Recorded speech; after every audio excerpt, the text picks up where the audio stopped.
को गिरफ्तार करेंगे। दिल्ली की सियासत में इन दिनों भूचाल आया हुआ है। रविवार को सीबीआई के शिकंजे में फंसे आप नेता मनीष सिसोदिया ने मंगलवार को मंत्री पद से इस्तीफा दे दिया। गौर करने वाली बात यह है कि पिछले 9 महीने से तिहाड़ जेल में बंद सत्येंद्र जैन के पास मंत्री पद था, लेकिन सिसोदिया पर आंच आते ही सत्येंद्र जैन ने भी इस्तीफा दे दिया। ये सवाल एक चर्चा को जन्म दे रहा है कि आखिर क्यों मनीष सिसोदिया के इस्तीफा देते ही सत्येंद्र जैन ने भी इस्तीफा दिया। क्या इसके पीछे दिल्ली के मुख्यमंत्री अरविंद केजरीवाल की कोई छिपी हुई राजनीति है? केजरीवाल सरकार का आगे क्या होगा? सिसोदिया के विभाग किसके पास जाएंगे? आइए जानते हैं। राजनीति के जानकार इसके पीछे 2 बड़े कारण बताते हैं। सत्येंद्र जैन के पास स्वास्थ्य के साथ साथ 5 अलग अलग मंत्रालयों की जिम्मेदारी भी थी। इनमें पीडब्ल्यूडी, बिजली, इंडस्ट्री, शहरी विकास और जल विभाग शामिल है। जैन को जब ईडी ने जेल भेजा तो लंबे वक्त तक वो इन विभागों के मंत्री बने रहे। तब अफसर जेल में जाकर फाइलों पर साइन करवा लेते थे। जेल से ही जैन मंत्रालय संभाले हुए थे।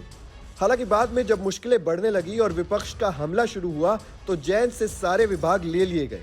इनमें से स्वास्थ्य विभाग तो मनीष सिसोदिया को ही दे दिया गया था, जबकि बाकी के विभाग दूसरे मंत्रियों में बांट दिए गए। लेकिन सिसोदिया के मामले में राजनीति को दूसरी तरह से घुमाना केजरीवाल की मजबूरी नजर आई। सिसोदिया के पास कुल 18 विभाग थे। ऐसे में सरकार का कामकाज प्रभावित होना लाजमी था। यही वजह रही कि सिसोदिया से तुरंत सारे विभाग लेकर दूसरे मंत्रियों में बांट दिए गए। अभी अगर सिर्फ सिसोदिया से इस्तीफा लिया जाता तो भी कई तरह के सवाल उठते। ऐसे में जैन से भी केजरीवाल सरकार ने इस्तीफा ले लिया। दूसरा बड़ा कारण रहा कि पहले से ही विपक्ष के आरोपों में घिरी केजरीवाल सरकार के अहम मंत्री पर अब कई गंभीर आरोप लग चुके थे। ऐसे में अगर सिसोदिया और जैन से इस्तीफा नहीं लिया जाता तो केजरीवाल को विपक्ष के और कड़े विरोध का सामना करना पड़ता।